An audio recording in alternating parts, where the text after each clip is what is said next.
Na palavra de Deus está escrito: de graça recebeste, de graça dai. Ajude-nos a compartilhar o Evangelho. Dê o seu like, inscreva-se no nosso canal e ative o sininho. Obrigado. Mas há um Deus nos céus que revela os segredos. Ele revelou o que vai acontecer no fim dos dias.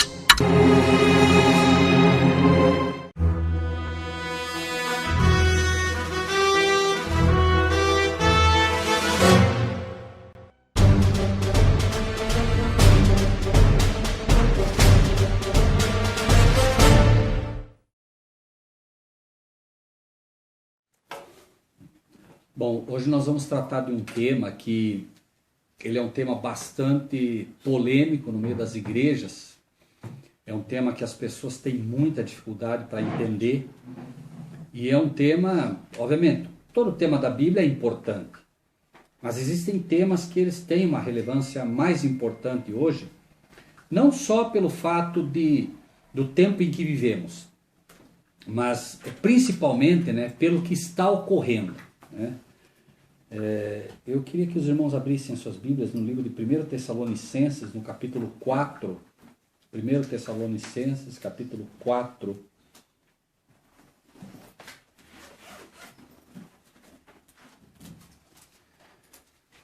De um modo geral, a doutrina principal do catolicismo é a Trindade. A doutrina da Trindade é a doutrina que une todas as igrejas hoje. O ecumenismo, que é a união das igrejas hoje, ele tem como base a doutrina da Trindade.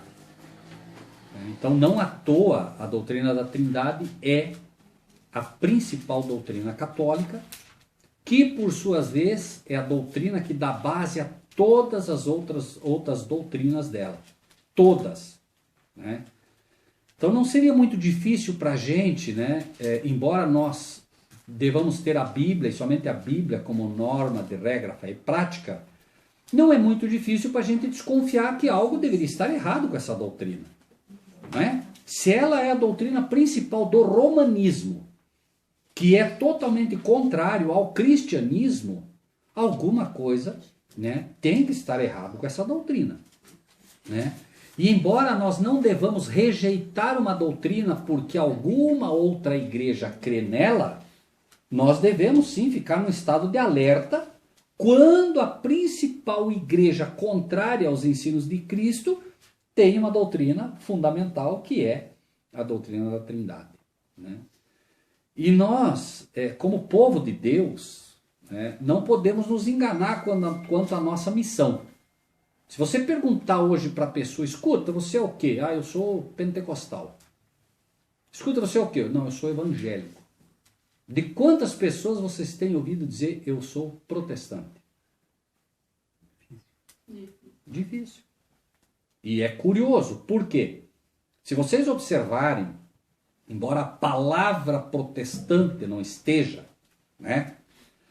você vai ver que todos os profetas, todos, inclusive Cristo, protestaram. Contra quê?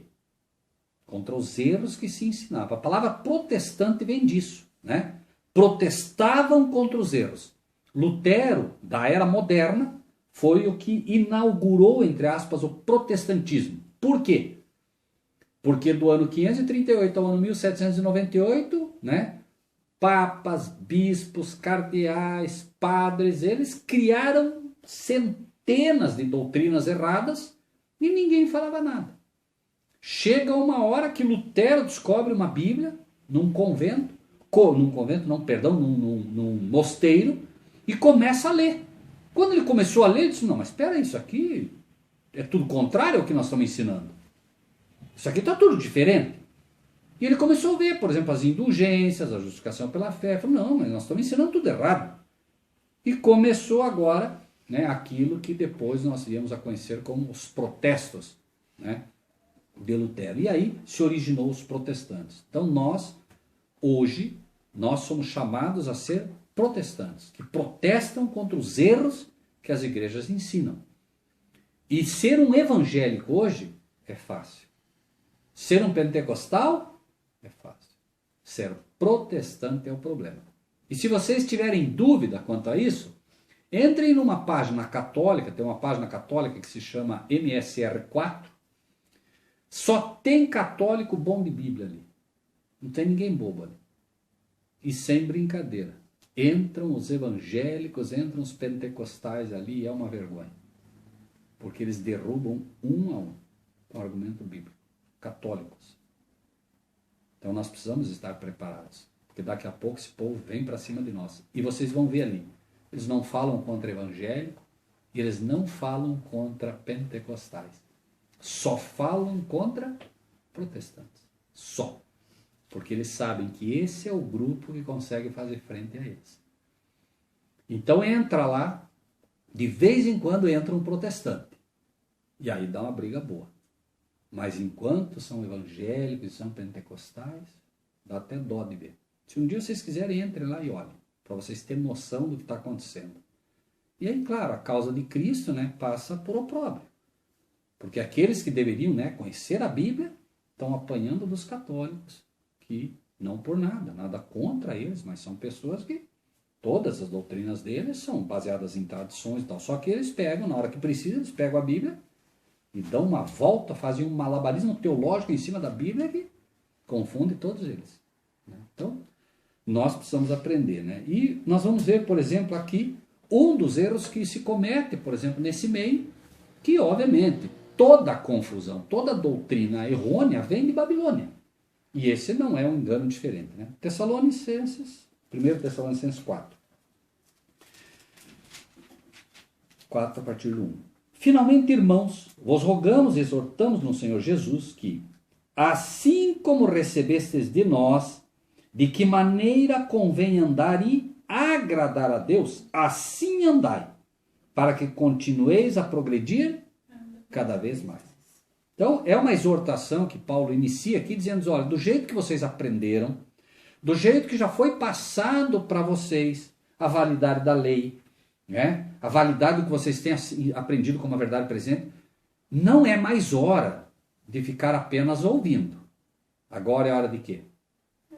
De andar, de agir em conformidade com o que você aprendeu. E qual é a premissa básica do discípulo? De graça recebeste, de graça dai. É hora de quê? Compartilhar, passar para os outros e procurar viver o que aprendeu. Nós precisamos aprender isso, né? Então, sei, reconheço, concordo, agora eu vou pedir a Deus forças para viver aquilo e compartilhar. Por isso iniciei falando de protestante. Se você sabe que algo está errado, e você sabe que está porque aprendeu a verdade, conhecereis a verdade vos libertará, você agora é chamado por Deus para levar adiante.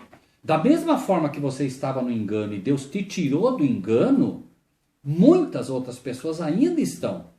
E elas só vão sair se nós fizermos o nosso papel, levando para elas. E não vai ser fácil. Pregar o pentecostalismo e pregar esse evangelismo que está aí é fácil. Mas o protestantismo é difícil. Porque o diabo sabe que é o protestantismo que vai fazer frente aos seus enganos. Então é quem ele vai atacar. E você pode, por isso eu digo, você entra naquela página, o menor ataque que eles fazem a você é que você é um herege. Esse é o menor ataque. O resto, nem convém mencionar. Isso aí os próprios evangélicos podem pensar. Não, sim, mas digo, né? Ali, porque o evangélico, ele pode dizer assim, não, você é um herege, mas ele não tem base. Então, mas por que eu sou herege? Não, porque vocês fazem. Então me explique pela Bíblia que eu estou errado. E eles não têm argumento. Mas esses católicos que estão vindo aí têm. É a força laica, né, da igreja. São os leigos que estão se preparando. Então, a gente realmente precisa se preparar, né? Bom, e ele diz, né, assim andais para que continueis a progredir cada vez mais, né? Porque senão a gente para. Nós corremos o risco de imaginar que o que nós sabemos já é suficiente. Não, eu já sei, não preciso mais. Nunca vai chegar um momento em que eu sei o suficiente. Uma das frases mais tristes que eu ouço de adventistas, que são pessoas que deveriam ter preparo, porque adventista sempre foi bom de Bíblia. Isso é um fato. Né? Eu ouço demais isso. Ah, não, isso não é tema de salvação. O nome que o céu dá a isso é egoísmo. Só está preocupado com a salvação dele. Ah, isso não é tema da salvação. Mas o cristão, diz a palavra de Deus, vive de um pouco. A Bíblia diz, o cristão vive de um pouco da palavra de Deus ou vive de toda a palavra que vem da boca de Deus? Toda. Está na palavra, é palavra. Não importa se é de salvação, se não é de salvação. Deus não te deu para você dizer, não, Senhor, isso não é para salvação. Até parece que a Bíblia, então, no final das contas, né, eu só estou preocupado comigo. Não, isso não é assunto de salvação. E aí, eu não me preocupo com o meu irmão. Eu não me preocupo com o desejo de Deus. O desejo de Deus para nós é a santificação. E quanto mais eu busco, mais eu me santifico. Agora, no momento que eu digo, não, isso não é para salvação, eu estou dizendo o quê? Eu estou estacionado num degrau e quero ficar ali. Eu não quero crescer. E é exatamente isso que Paulo, né, começa mostrando aqui. A gente não pode parar. 2. Porque vós bem sabeis que mandamentos vos temos dado pelo Senhor Jesus. Sabem ou não sabem? O que os irmãos acham? Sim ou não? Sim. Os irmãos estavam lá fora. Eu estava lá fora um dia. Alguém veio um dia e me disse, não, os mandamentos de Deus estão em vigor. Porque as igrejas, de um modo geral, dizem o quê? Não estão em vigor.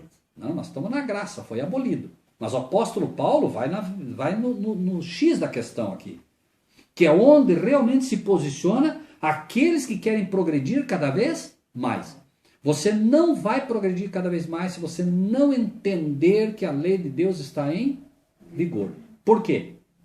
Por quê? Porque a lei de Deus é santa, o que mais? Justa e o que mais? Boa. Eu quero ser uma pessoa cada vez melhor, eu preciso da lei.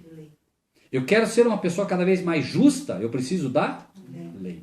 Eu quero ser uma pessoa, né, cada vez mais santa, mais justa e mais boa. Eu preciso da lei. Por quê? Mas não é Deus que santifica? Sim, claro que é.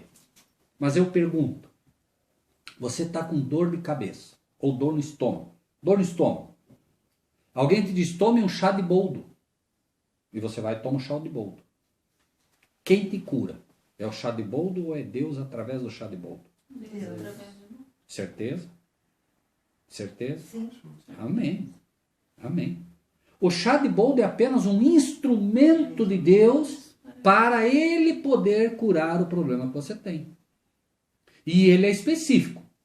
Né? Se tem problema no estômago, por exemplo, tem chá de boldo, chá de Marcelo, etc. Agora, se um problema ósseo muscular, né, de repente é aquela canela de velho, enfim, Deus tem os seus, né, instrumentos, todos eles, cada um no seu lugar. O diabo foi lá e fez o quê? Não, erva não, vamos criar droga. E hoje o mundo prefere droga.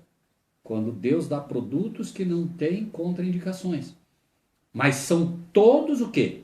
Instrumentos na mão de Deus. Toma chá de boldo que cura. Não.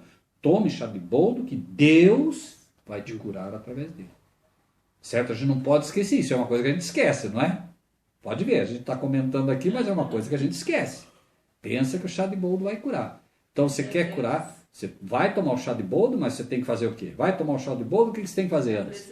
Amém. Senhor, muito obrigado. Eu acredito que é um instrumento nas tuas mãos, né? Mas eu sei que o médico é Cristo Jesus. Não é, né? Esse remédio não é o médico é o Senhor e creio que o Senhor vai me curar através dele. Tomou fé, né? E a fé, ela é assim, né? Ao exercício dela. O que a droga faz? A droga anestesia. Então, por exemplo, você tem uma ferida aqui, né? Os circuitos elétricos, né, de comunicação entre o cérebro e o local afetado fazem com que você sinta dor. Você toma um remédio de Deus, remédio de verdade, certo? Esse circuito continua a sua ação e começa a haver a cura. Você toma um anestésico, o nome já diz. O que é um anestésico?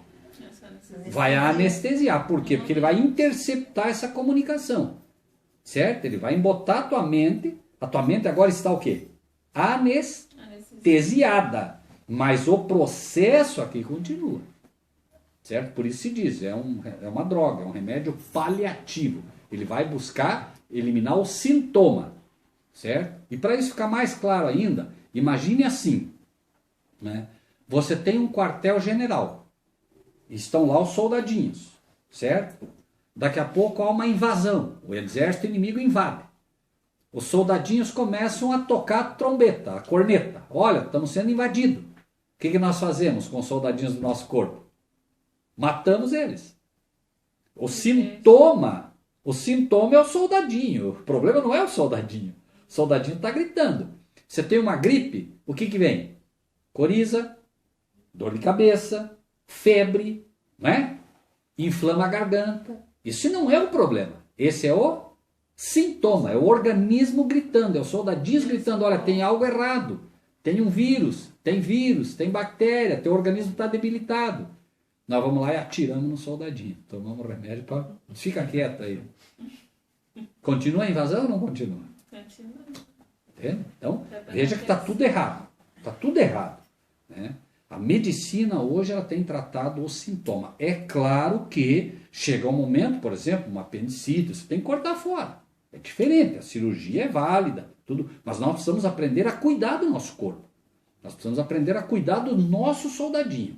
Deus colocou um sistema imunológico perfeito. Né? Só que o que a gente faz? Esses soldadinhos nossos, eles precisam do quê?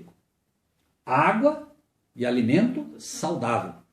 A gente dá um monte de porcaria para o organismo, né? Um monte de alimento insalubre. O que acontece com os soldadinhos? Ficam todos fracos. Quando vem invasor, eles não conseguem, né? Não conseguem lutar como deveriam. Por quê? Porque estão fracos. Então, o que a gente precisa? Todo dia, água, beber bastante água. Né? Eu trabalho o dia inteiro com uma garrafinha de água e vou tomando. Com sede, sem sede, água. É o que as células mais precisam. Né? Porque aí você vai eliminando as toxinas e vai fortalecendo as células, nosso sistema imunológico. Né? E claro, buscar se alimentar, né, de forma saudável. Repouso, dormir, é preciso aprender a dormir bem. O ideal é a gente, né, tipo, estourando, mas muito tarde, 10 horas para a cama. Ideal seria mais cedo, 8 horas por aí seria o ideal. Né? Claro que é uma exceção para o estudo que a gente, né, não consegue, né, se reunir cedo, às vezes não, mas assim, o dia a dia tem que ser equilibrado. Né? Tudo isso, respirar. Vejam, qual foi a última vez que vocês lembram de ter feito pelo menos 1 minuto isso que eu vou fazer? Isso aqui, ó.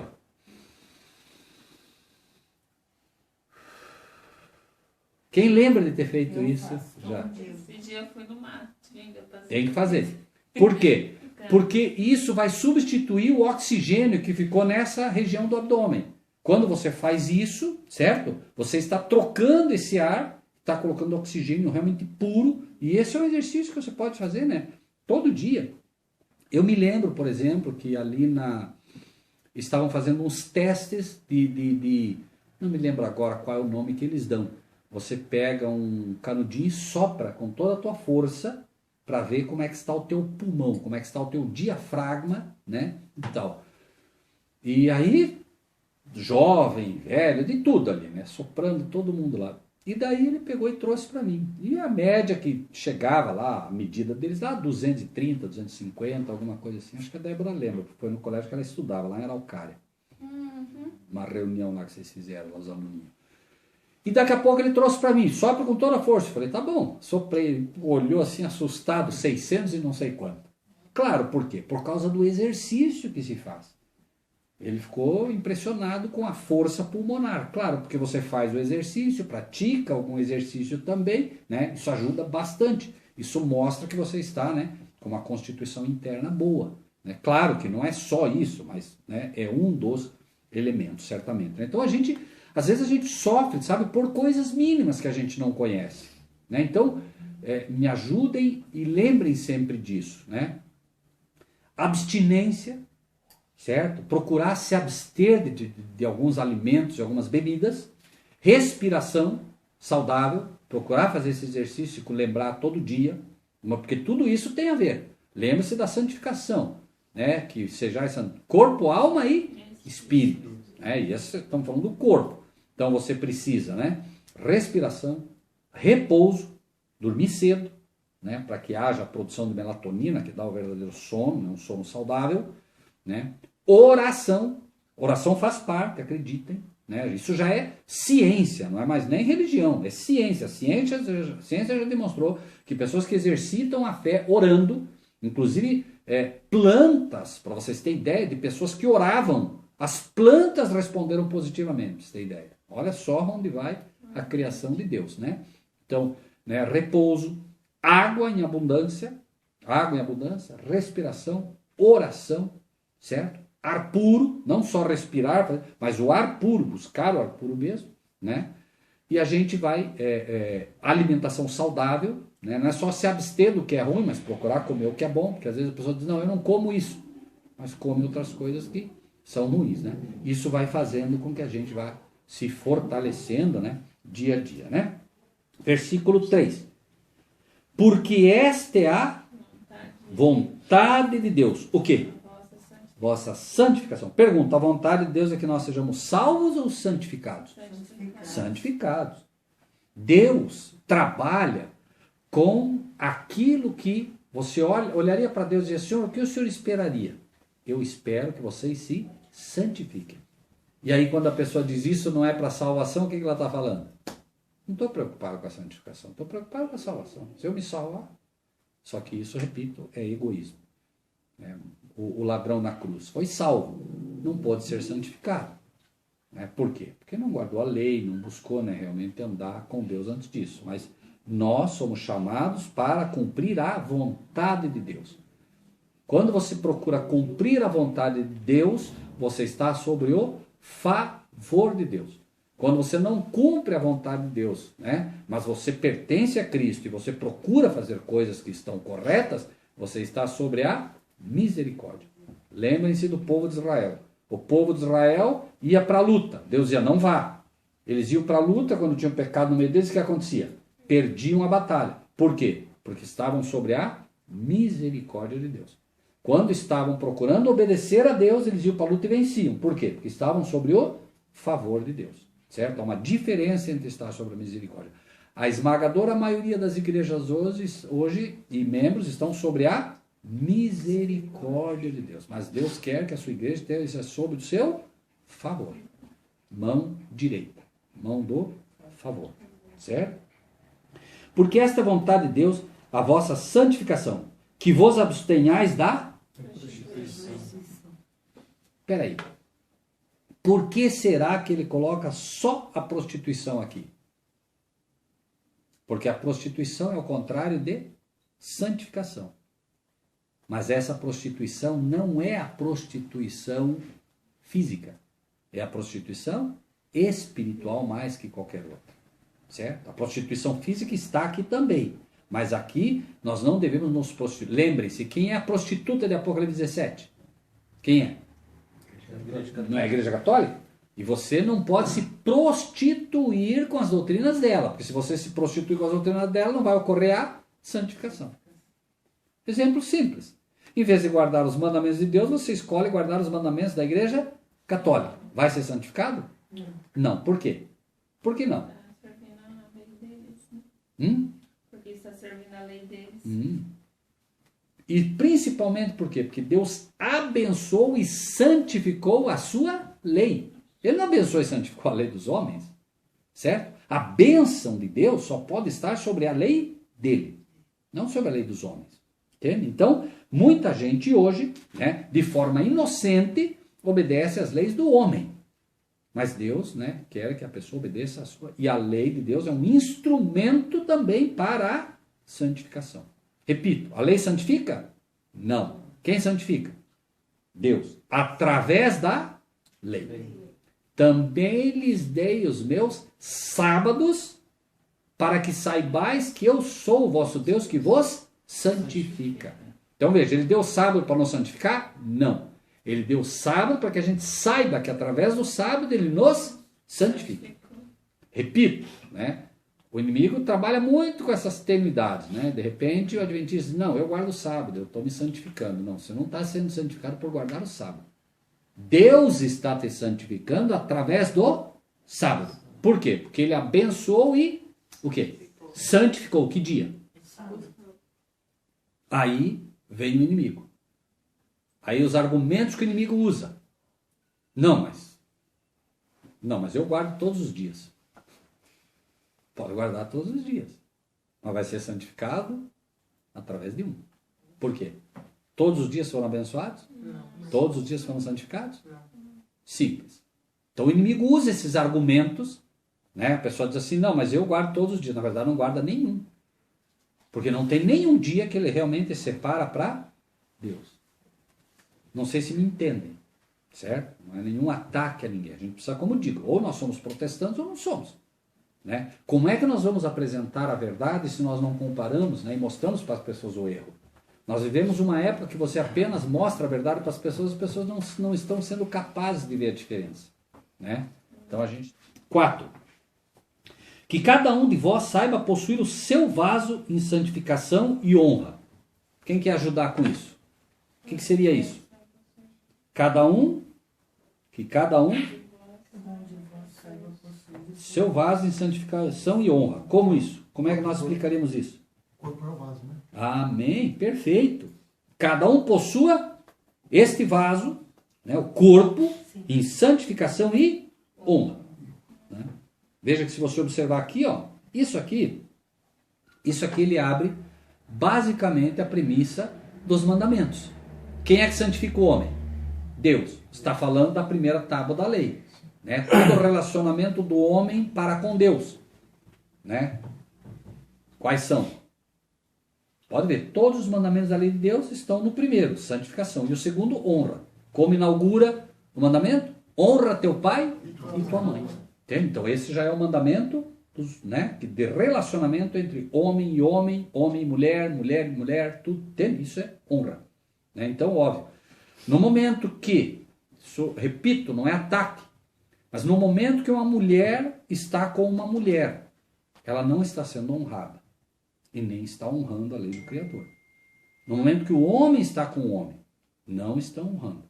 Certo? Essa é a prostituição também, é o adultério. Tudo isso está dentro, né, desse escopo da lei. Um Deus que criou, né, as coisas para serem conforme o que ele estabeleceu. Né? Aí alguém diria, né? Mas espera aí, mas eu faço da minha vida o que eu quiser. Se eu quiser ser um homossexual, se eu quiser, sem problema. Não há problema. Deus deu o livre-arbítrio. O que não pode, e o que nós precisamos auxiliar as pessoas a entender é que isso não é cristianismo. Entende? Ah, não, mas eu quero abrir uma igreja para homossexuais. Não tem problema nenhum.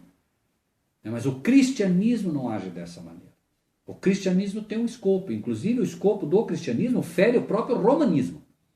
Que o romanismo proíbe o casamento, sim ou não? Mas o que o livro de Romanos mesmo diz? Se alguém deseja o episcopado, excelente obra almeja. É necessário, portanto, que seja marido de uma só mulher. Repito, né? É necessário. O que é uma necessidade? Você quer ser um bispo, você quer ser um padre, você quer ser um padre, enfim, você quer ser, né, alguém que prega a palavra, você quer ser um pastor, é necessário que seja o quê? Marido. Primeiro, marido. De quê? De uma mulher. Não é necessário que seja marido de um marido. Não é necessário que seja mulher de uma mulher. Certo? Então, é necessário que seja marido e de uma. Não é duas. Certo? Por quê? Cristo tem quantas igrejas? Uma. Cristo tem uma igreja. Cristo não tem milhares de igrejas. Seria o mesmo que dizer que ele tem um monte de esposas. Ele tem uma virgem. Né? Ok? Que cada um de vós saiba possuir o seu vaso de santificação e honra, não na paixão da concupiscência, como gentios que não conhecem a Deus. Agora vem outro aspecto. Olha só. Ninguém oprima ou engane a seu em negócio algum. Bom, o irmão Eduardo está com dificuldade. O irmão Eduardo está passando muita necessidade. Ele tem um carro que vale 20 mil reais. Ele precisa urgentemente vender o carro para comer. Eu sou irmão dele. Ele chega para mim e diz assim, irmão Rogério, olha, eu preciso vender meu carro, eu preciso comer, preciso... Quanto vale teu carro? 20 mil. Eu te dou 10, irmão. Estou oprimindo o meu irmão. Agora, eu posso dizer, irmão Eduardo, olha, eu gostaria muito de ajudar, mas eu realmente não tenho condições. Né? Agora, irmão Eduardo, o que a gente poderia fazer hoje, né, porque eu não tenho condições de ajudá-lo, se o irmão estiver disposto, eu pagaria 10 mil por irmão agora, no carro, porque realmente o carro não me interessa, irmão Eduardo, e aí a gente estipula para vender esse carro com mais prazo, com mais calma, e quando vender, o irmão me devolve os 10, e a diferença eu passo para o irmão. Se ele depois quiser me dar alguma coisa a mais, isso é com ele, certo? Mas eu não oprimi o meu irmão. Entende? E isso vocês sabem que no meio evangélico isso não existe. Ninguém quer ajudar ninguém. Né? Como é que negócios não negócio? Irmãos, negócios à parte. Amigos, negócios à parte. E não é assim. Né? E olha só isso aqui que interessante, gente. Olha só onde vai isso. Ninguém oprima ou... Então não é nem para oprimir, nem para enganar. O irmão chega até mim e diz assim, escuta, eu tenho um carro para vender. É outro caso. Eu tenho carro para vender, tal. Quanto você quer no carro? Eu acho que vale uns 10 mil meu carro, né? E eu sei que o carro vale 20. É o mesmo problema. Eu te vendo por 10. Não, eu não posso enganar o meu irmão. Eu estou enganando ele. Porque o fato dele não saber, né, que vale, não omite, né, o meu pecado. Por quê? Porque eu sei. E se eu sei, obviamente, aí eu faço o negócio. Isso é pesado. Isso é pesado, olha só. Ninguém oprima ou engane a seu irmão em negócio algum. Por quê? Por quê? Porque o Senhor é o vingador de todas essas coisas. Como também antes de vos dissemos e testificamos. Prestem muita atenção nisso. Olha só.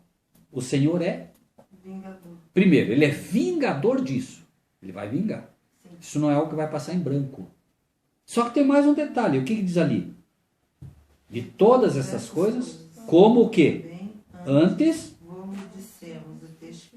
onde foi testificado isso? Onde foi testificado que alguém enganou, um irmão enganou outro, e o Senhor foi vingador? Não. Lá não foi um negócio. Lá foi um culto. Pensem um pouquinho. Da venda lá no... Amém. Ótimo. Ananias e Safira. Vamos ver lá o que aconteceu, irmãos? Que aí, e isso, agora a gente vai entrar no problema que a maioria das igrejas não entendem. Ok? Vamos lá para o livro de Atos, capítulo 5.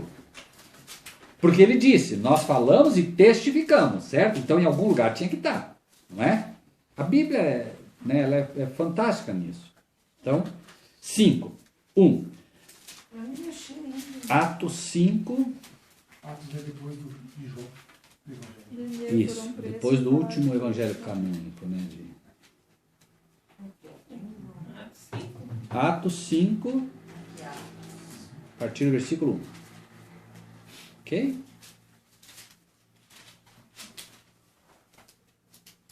Amém. Mas um certo varão chamado Ananias, com Safira, sua mulher, vendeu uma propriedade. Era um negócio ou não era? Sim. Ok. E reteve parte do preço. Achou, Fernando? Reteve parte do preço, sabendo também sua mulher. Bom, a mulher sabia também. Por isso que vocês vão ver como foi o caso. E levando uma parte, a depositou aos pés dos apóstolos. Veja, o que havia? A igreja estava se formando e eles tinham tudo em comum. Eles não precisavam vender se não quisessem. Mas se vendesse, era para ter tudo em comum. E isso nós vamos ter que chegar nesse nível. Né? Vamos ter que chegar nesse nível um dia, de ter tudo em comum. Se queremos fazer parte dos 144 mil, se queremos viver a oração de Cristo, Pai, que eles sejam um, como eu e tu somos um, eles tinham tudo em comum. Se queremos o derramamento do Pentecostes, Vai chegar esse tempo? vai chegar. Vai chegar. Se nós queremos chegar, pode ter certeza que nós teremos que ter esta linha de pensamento. O que é do Eduardo não é dele, o que é meu não é meu, o que é teu não é teu. Nós temos tudo em comum. E é simples de pensar. Hoje, vocês já começam a ver como o protestantismo não é aceito. Isso vai crescer muito. Daqui a pouco, eles vão descobrir, por exemplo, que nós estamos fazendo estudos bíblicos aqui. Onde é que fazem estudo? Aquele povo louco lá, aqueles protestantes, aqueles hereges. Ah, lá na casa de um tal de Botina. Ah, lá na casa de um tal de Rogério. Ah, lá na casa de um tal de Fernanda. Vamos lá. E podem ter certeza, eles não vêm para conversar. Entende? Isso vai acontecer. Aí daqui a pouco é uma multa para o Botina se ele continuar a brigar gente herege aqui fazendo estudo. O Botina insiste. Mais uma multa. O Botina insiste. Preso. O Botina insiste. Bens confiscados. Confisca os bens. Primeiro. Agora o Botina tem onde morar? Não. Agora começa o Big Brother verdadeiro. Os grandes irmãos. Agora o Botina vai bater na minha casa. Rogério, olha, Botina, entra aí. Vamos lá, Célia. Vamos para dentro. Daqui a pouco é o irmão Eduardo. Ou quem sabe é o Rogério primeiro. Não importa. Nós vamos negar hospitalidade. Aí vai valer aquela frase que para nós hoje não tem muito valor. Né? Lembram?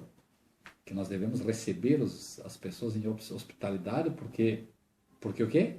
Recebe um profeta. Recebe o galardão do profeta. E o que mais? Recebendo homens, receberam quem? Anjos. A hospitalidade. Né? Por quê? Porque hoje está fácil.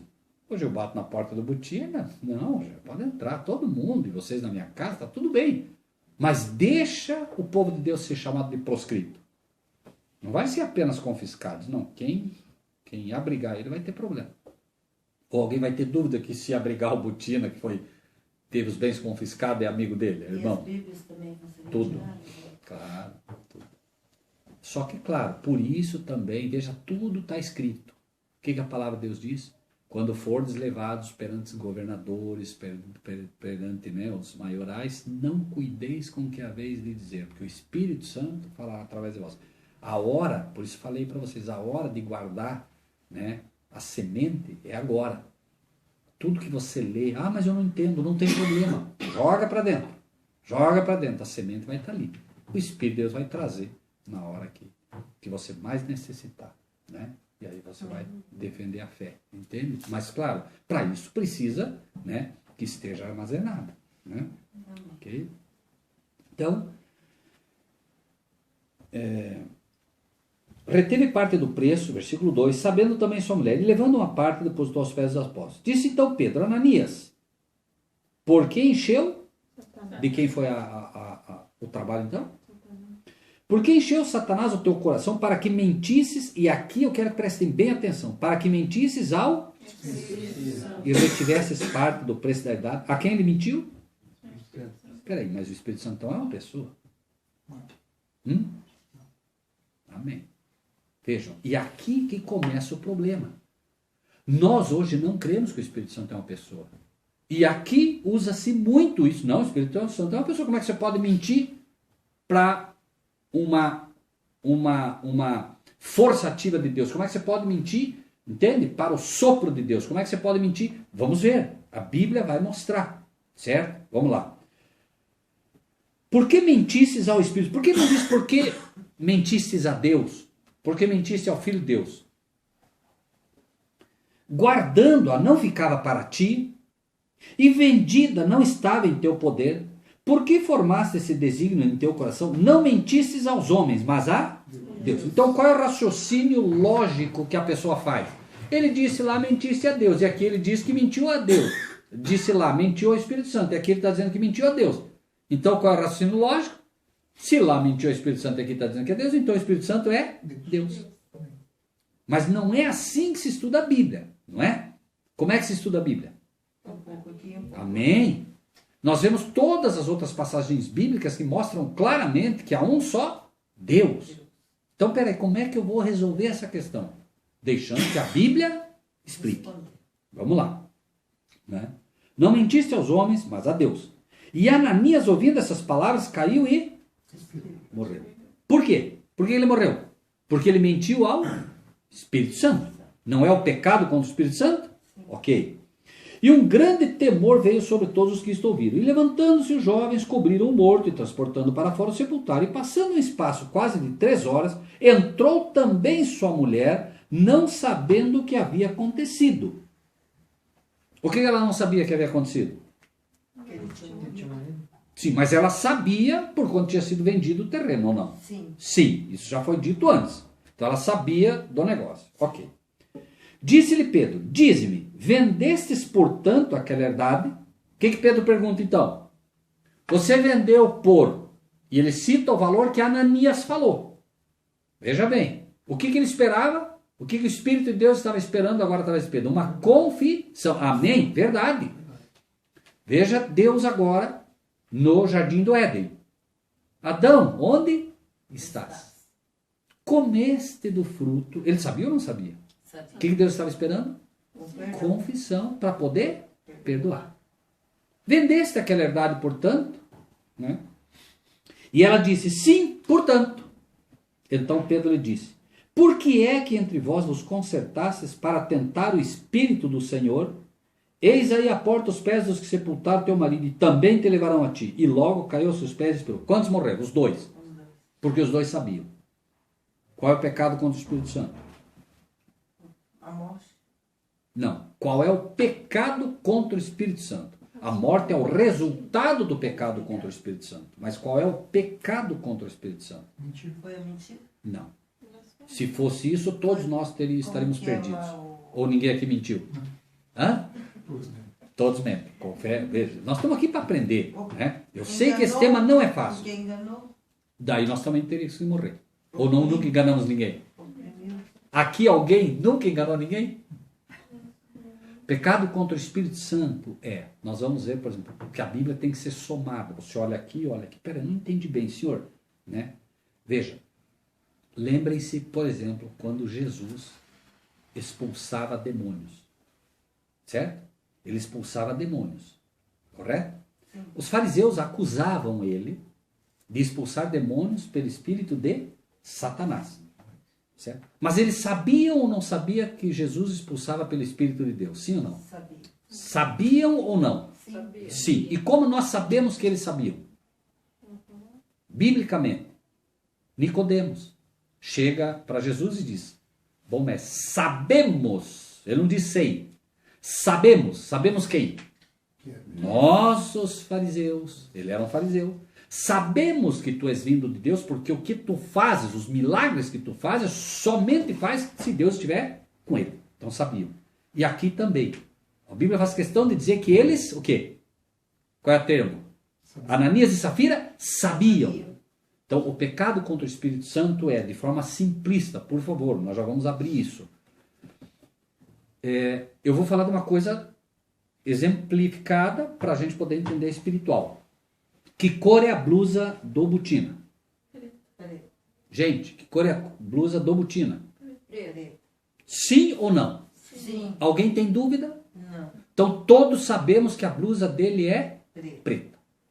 No momento que você diz que essa blusa é cinza ou branca, sabendo que é preta, não é se você não sabe. Se você não sabe, não tem problema nenhum.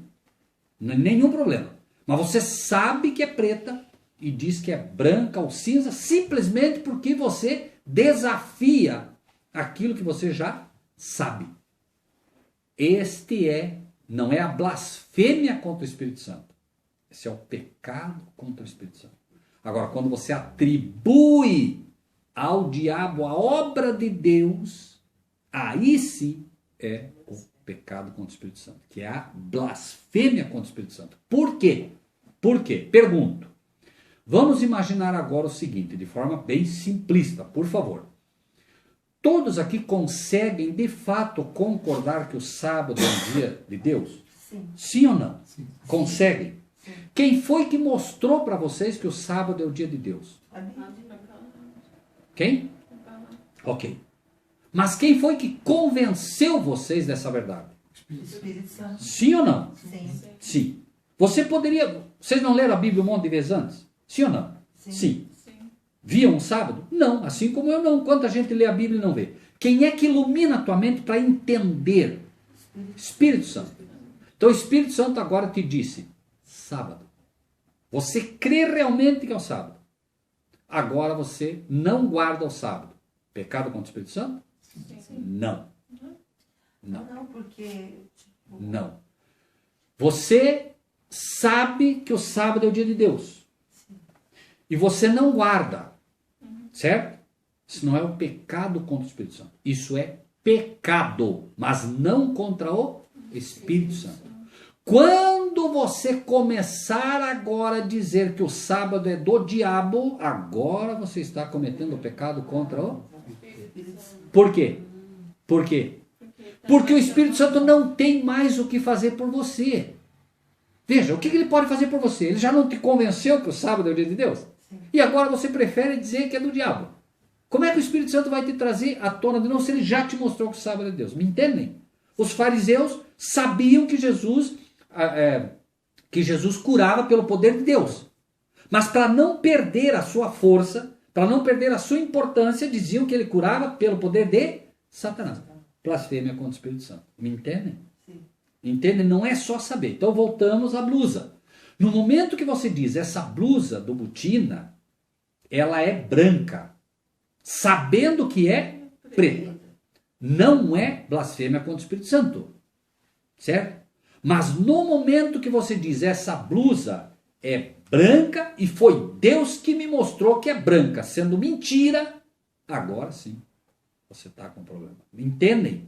Eles aqui sabiam ou não sabiam? Sabiam. Quem convenceu eles, né, de que aquele momento da igreja era para levar e colocar todo o dinheiro? O Espírito Santo. É a atuação do Espírito de Deus na mente que mostrou para eles, assim como agora. Imaginem aquela cena. É como agora. Daqui a pouco, olha, vocês estão ouvindo, nós precisamos ter tudo em comum. Daqui a pouco o Eduardo, a irmã e o Butina começam, gente, vamos ter tudo em comum. E começa, o Eduardo vende, ele vende, e vocês estão tudo junto. E eu chego agora e digo, gente, eu quero ficar junto com vocês. Esse é o povo de Deus, tá bom, meu irmão. Olha, né, nós estamos procurando viver de forma realmente conjunta. Não, fique tranquilo, eu vou lá, vou vender. Vou lá, vendo a terra por 200, trago aqui 100. Pecado contra o Espírito Santo. Nesse momento, porque o momento o Espírito Santo está trabalhando, tentando levar as pessoas a isso. Então, só um exemplo. Entregar tipo, uma palavra, como é que eu vou explicar? Entregar uma palavra que não é pecado contra o Espírito Santo. Não. Se você, veja, o pecado não é você entregar uma palavra que não é. Por exemplo, está cheio de pastor pregando domingo. Não é o pecado contra o Espírito Santo. Pecado contra o Espírito Santo é no momento que ele está plenamente convencido de que é o sábado, mas ele prefere, mesmo sabendo, dizer que é domingo. Isso não é blasfêmia, é pecado. No momento que ele está ciente disso, e agora você chega lá para ele sabe, e você chega lá para ele e diz assim, escuta, mas a irmã Fernanda me falou que é o sábado. E ele sabe que é o sábado. Ele diz, não, a irmã Fernanda está falando pelo diabo. Agora é pecado. Entende? Não é só ensinar no erro. É atribuir a Satanás a obra de Deus. Ficou claro isso agora? Ok? Bom, voltamos então, né? 9. Então Pedro lhe disse, por que entre vós os concertastes? Veja que eles fizeram uma mancomunação ali e tal, né? Versículo 11. E houve grande tremor em toda a igreja, em todos os que ouviram essas coisas. E muitos sinais e prodígios eram feitos entre o povo pelas mãos dos apóstolos. Estavam todos, o quê? Unanimemente no alpendre de Salomão. Ok? Por isso disse, né? Nós vamos ter que chegar. Voltamos agora para Tessalonicenses. Agora vocês vão ver como isso ficou claro. Olha só. Tessalonicenses 4, 1 Tessalonicenses 4, versículo 6. Ninguém oprima ou engane a seu irmão em negócio algum, porque o Senhor é... Foi ou não foi? Vingou na hora ou não vingou? Na hora de todas essas coisas, como também antes, lá em Atos, né? Vô-lo dissemos e testificamos. Foi testificado ou não foi? Não foi apenas dito. Veja que ele disse, olha, você fez isso, e imediatamente foi testificado. Foram testemunhas do que houve, né? Por quê? 7. Não nos chamou Deus para a imundícia, mas para a santificação. Portanto, agora vem a resposta. Lá foi dito, não mentiste a homens, mentiste a Deus. Então, peraí. Para quem que eles achavam que estavam mentindo? Para os apóstolos, para Pedro. Pedro se perguntou, escuta, foi por... Sim. Ela achava que estava mentindo para quem? Mas ela estava mentindo para quem? Para Deus.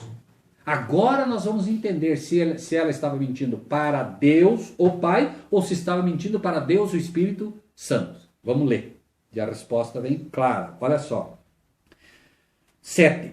Porque não nos chamou Deus para a imundícia, mas para a... Santificação. Portanto, quem despreza isto o quê? Não oprima, não engane seu irmão. Quem despreza isto, não despreza ao... Quem ela achou que estava desprezando lá? Quem ele achou que estava desprezando? O homem. Mas sim a... Que Deus? Que nos deu também o seu Espírito Santo. Ficou claro agora ou não? Sim ou não? Amém. Veja bem, então peraí. A quem foi que se mentiu? Que Deus. Que Deus. Sim, mas que Deus? Deus Pai. Amém. Que nos deu o seu Espírito. Ficou claro agora? Claro, porque, irmãos, na hierarquia celestial, quem é o primeiro? Deus, então, mostra para nós as coisas através do seu Espírito. Não é através... E se fosse um pecado contra o Espírito Santo, ou o Deus Espírito Santo, perguntam, o Deus Espírito Santo estaria acima do próprio Deus? Ou não? Claro, porque veja bem, quer dizer, você pode cometer qualquer pecado contra o Pai, mas com o Espírito Santo, o Deus Espírito Santo não pode. A diferença é que se você peca contra Deus, o Pai, pura e simplesmente, você peca por não conhecer, você peca por ser ignorante, você peca por ser fraco. Por exemplo, a pessoa bebe e não consegue parar. Por que ele não consegue parar? Porque ele é fraco. Deus não condena ele por isso. Ele está pedindo, ele está buscando. Entende? Deus não o condena por isso. Certo? E aí o Espírito de Deus está fazendo o quê? Trabalhando. Chega uma hora que entra. Ainda assim, ele entendendo, ele é fraco. Deus não considera o tempo da ignorância e Deus não considera a fraqueza. Deus vai buscando trabalhar no homem isso. E o homem agora começa a lutar. Certo? E aí chega um momento que ele vence. Ou chega um momento que ele não vence. Ele morreu bêbado. Perdido. Não. Quem é que julga? Deus o sabe. O homem não entra nisso. Entende? Não, esse morreu perdido. Não. O homem não entra nisso. Quem é que julga? Deus. Né? Nesse caso, o silêncio é eloquência. A gente não sabe. Está cheio de bêbado aí, quem sabe, lutando. E está cheio de gente de crente aí na igreja que não paga conta, que não... É o pior elemento que tem. Então, a gente não tem como julgar. Né? Nem um lado, nem o outro. Correto? Sim. Então, portanto, quem despreza isto não despreza o homem, mas sim a Deus que nos deu também o seu Espírito Santo. Então, o Espírito Santo é um atributo do Pai. O Pai sopra sobre o seu povo através de Cristo Jesus. Né? Cristo diz, soprou sobre eles o seu Espírito e disse, né, recebei o Espírito Santo. Né? 9. Quanto, porém, à caridade, o quê? Amor fraternal. Quanto ao amor ou à caridade fraternal. Por que não quanto ao amor? Qual é a diferença entre o amor e o amor fraternal? O amor entre irmãos é fraternal. O amor entre pai e mãe. É. E o amor entre homem e mulher, não é isso? É o amor. Sim. O amor entre irmãos é o amor fraternal. Ou pelo menos tem que ser. Por quê? Porque é um amor que quem concede aos irmãos? Deus. O Pai. O Pai. E a diferença do amor fraternal é que o amor fraternal não busca devolução. Sim. Certo? O amor entre marido e mulher, ainda que, né, salvaguardado claramente, né, aquilo que vem de Deus, certo? Porque vem de Deus, mas não é o amor fraternal. Porque normalmente é uma troca. Se você começar a não fazer coisas que o seu marido pede, vocês vão começar a ter o quê? Problema. E o contrário também é verdadeiro. A mulher não faz o que o marido pede, o marido não faz o que a mulher pede, começa a ter problema. Deus está há quantos anos pedindo para nós certas coisas e nós não fazemos. Mas ele continua o quê? Porque é o amor fraternal. É um amor que não busca troca. Não é um amor que fica pedindo algo em troca. Né? É que nem o perdão. Vocês sabem o que é perdão? Perdão vem do termo dar por, ou perdar. Então Deus não faz uma troca, no sentido de que você me dá o teu perdão, eu te dou o perdão se você fizer isso. Não. Não é. Por mais que, né, existe um texto que as pessoas confundem também, né?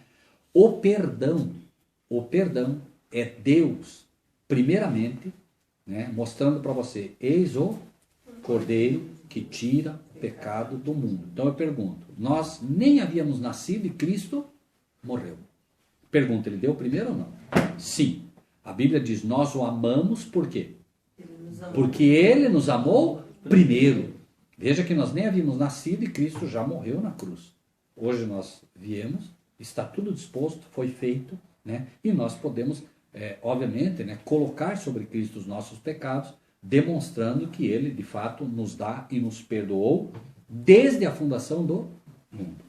Então, eis o Cordeiro que tira o pecado do mundo, mas ele era o Cordeiro morto desde a fundação do mundo. Então, ele, antes que nós nascêssemos, ele já colocou lá uma nota promissória em nosso favor. Está lá, ó, né? Bom, o Eduardo, 2 milhões de pecados. Está aqui, está pago. Quanto? Tanto. Está aqui, está pago. Você só tem que ir lá o quê? Sacar, já está lá, certo? Esse é o que a Bíblia chama de penhor do Espírito Santo. É o penhor, já foi penhorado. Nossa dívida já foi penhorada por Cristo e ele já pagou. Nós precisamos aceitar, né? Já encerramos, né? Quanto, porém, à caridade fraternal, não necessitais de que vos escreva. Bem, verdade, né? Nem precisaria, né? Visto que vós mesmos estáis instruídos por Deus que vos ameis uns aos outros. Como eu vou conseguir amar uns aos outros? Qual lei vem primeiro? A lei em relação a Deus ou a lei em relação aos homens? Qual vem primeiro? Claro, por quê? Nós o amamos porque ele nos amou primeiro. E eu só posso amar o ser humano como ele disse. Aquele que não ama a Deus, como pode amar o seu? Como pode amar a Deus, né? Se não ama o seu irmão. Porque nós olhamos para o irmão. Só que amar o irmão, nós só podemos amar se primeiro nós o amamos porque ele nos amou primeiro. Eu não posso amar o meu irmão se primeiro eu não receber da fonte que é Deus, o amor. Certo? Então, assim a gente vai aprendendo diariamente. Nos é pedido que amemos? Sim. Mas não é porque é pedido que nos amemos que nós temos força para amar. Eu só consigo dar amor a alguém se eu buscar na fonte que é Deus, o amor. Eu não consigo dar água para ninguém se eu não tiver água. Certo? O amor não é algo que nasce no nosso coração. Nós nascemos maus. Nós precisamos beber da fonte para daí poder dar aos outros. É como a palavra, né? Como é que você vai ensinar a palavra para alguém se você nunca leu? Não vai ensinar a palavra, vai ensinar qualquer coisa, né? Ok? 10. Porque também já assim o fazeis para com todos os irmãos que estão por toda a Macedônia. Exortamo-vos, porém, a que ainda nisto continueis a progredir cada vez mais. Não, eu já amo meus irmãos. Não. Com certeza você pensa que ama. Por quê? Porque hoje nós aqui estamos, né? Não, nós nos amamos. Amanhã alguém põe uma arma na cabeça do Eduardo aqui e diz assim, eu vou te matar agora. Alguém vai morrer no lugar dele aí? Tem alguém que quer morrer no lugar dele? Dou essa chance aí. Será que algum de nós levantaria a mão? Não. Eu dou a vida. Isso é amor. Porque o amor que a Bíblia mostra é o amor de Cristo, que deu a vida por nós. Então aí, né, isso mostraria talvez para nós que, olha, eu gosto, mas amar, peraí, amar não é? Então a gente poderia ser surpreendido com isso, né? E que ainda nisto continueis a progredir cada vez mais e procureis viver quietos. O que é isso? Não é para falar, é para ficar bem quietinho. O que é procurar viver quieto? Viver em mansidão, certo? Olha aí, Rogério, sabe, a Fernanda lá, rapaz, essa mulher quieta, silêncio, pacificação. Não é para inflamar, não é para criar problema, né? Esse viver quietos não é. Isso é mansidão, é a quietude, né, que deve habitar no coração de um cristão. Está todo mundo se arrebentando lá, você não entra. Que remonta ao mandamento, não levanteis falso testemunho. Perfeito. Muito bem, claro, não levanteis falso testemunho. Né? Que andeis, né, procureis viver quietos, tratar dos vossos próprios negócios. E eu não sei, acho que o irmão Butina anda aprontando aí essa oficina dele. Trata do teu próprio negócio. Amanhã eu sei que tem alguma coisa errada. Eu não fui querer saber. Chegou até mim alguma informação que o meu irmão está fazendo algo errado. Com meu irmão eu vou tratar com quem? Com ele. Olha, irmão Butina, né? Chegou até mim essa informação, é real, o irmão está com dificuldade, o que está acontecendo, o que não está. Não está acontecendo nada. Mas está. Está provado que está. Pega uma testemunha. Agora vai lá, pega o Eduardo, de novo. Vai lá, ora com o irmão, olha, né? O Eduardo agora é testemunha. Irmão, olha, né? A gente está sabendo, está assim, assim, assado. Isso está prejudicando a igreja, as pessoas estão falando, esse cara aí faz parte daquele grupo de maluco lá. O cara é um maluco, o cara está roubando e tal. Exemplo hipotético, por favor. A igreja sofre agora, né? Agora sim. Não aceitou, agora fala para a igreja. E a igreja agora vai tomar posição. A igreja é isso aqui. Não é o pastor. Ô pastor, o que vamos fazer com o homem? Não. A igreja vai tomar a decisão. Por isso vai primeiro, depois a testemunha, depois fala para a igreja. Não é isso que é exortado na Bíblia? Né?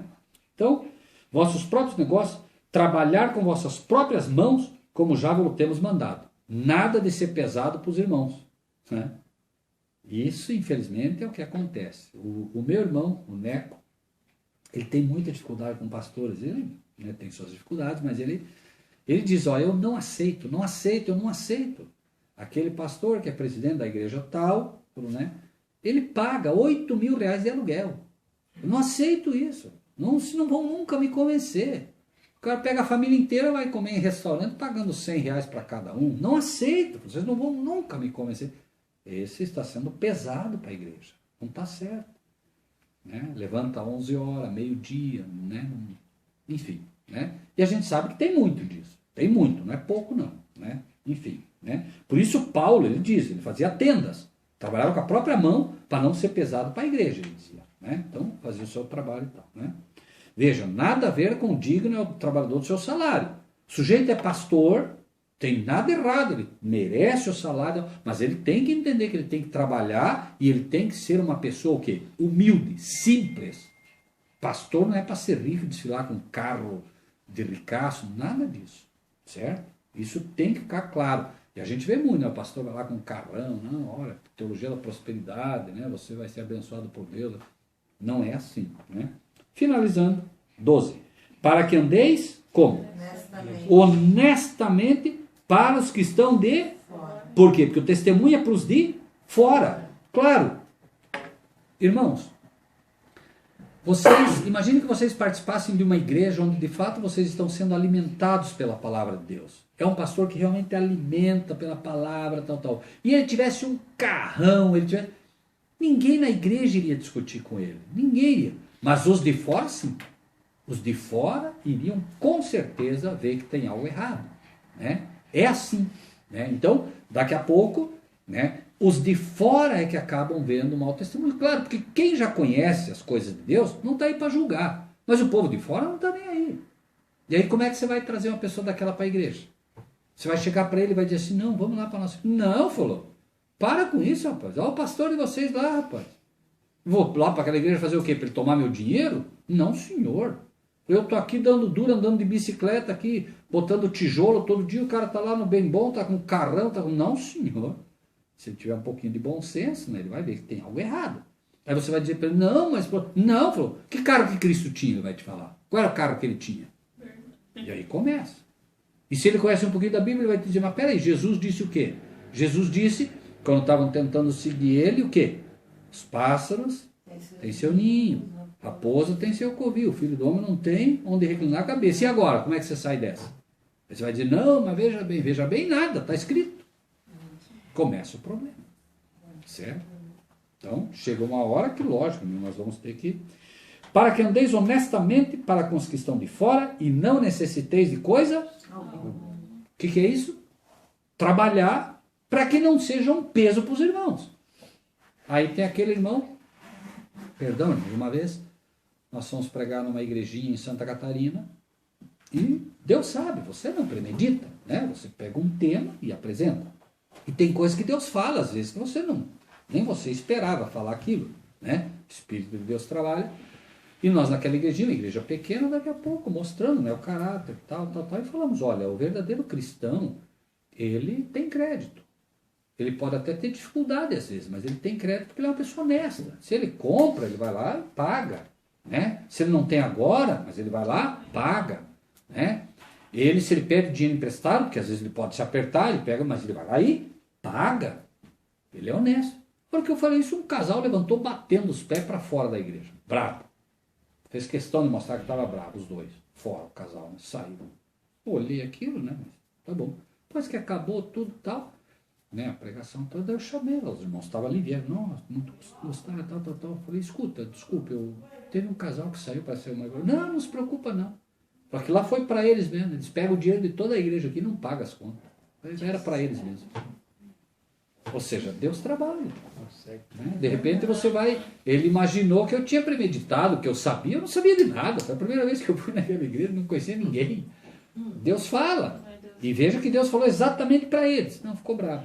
Quer dizer, exemplo mal dado. Por isso ele diz, né? Para não ser pesado a ninguém. Claro, o irmão está lá toda vez sendo pesado para todo mundo. Né? Não se discute aqui, amanhã o irmão está doente, a irmã está doente, o Rogério está doente. Não se discute isso. Precisa de ajuda, isso é normal. Mas é óbvio que, né, nós temos que procurar não ser pesados. Como Paulo foi um exemplo nesse aspecto, né? E logicamente acima dele, Cristo Jesus. Né? Não era pesado para absolutamente ninguém. Né? Amém? Amém. Na palavra de Deus está escrito que nós devemos compartilhar o que recebemos. Assim, se você gostou desse vídeo, dê o seu like, inscreva-se no nosso canal e ative o sininho.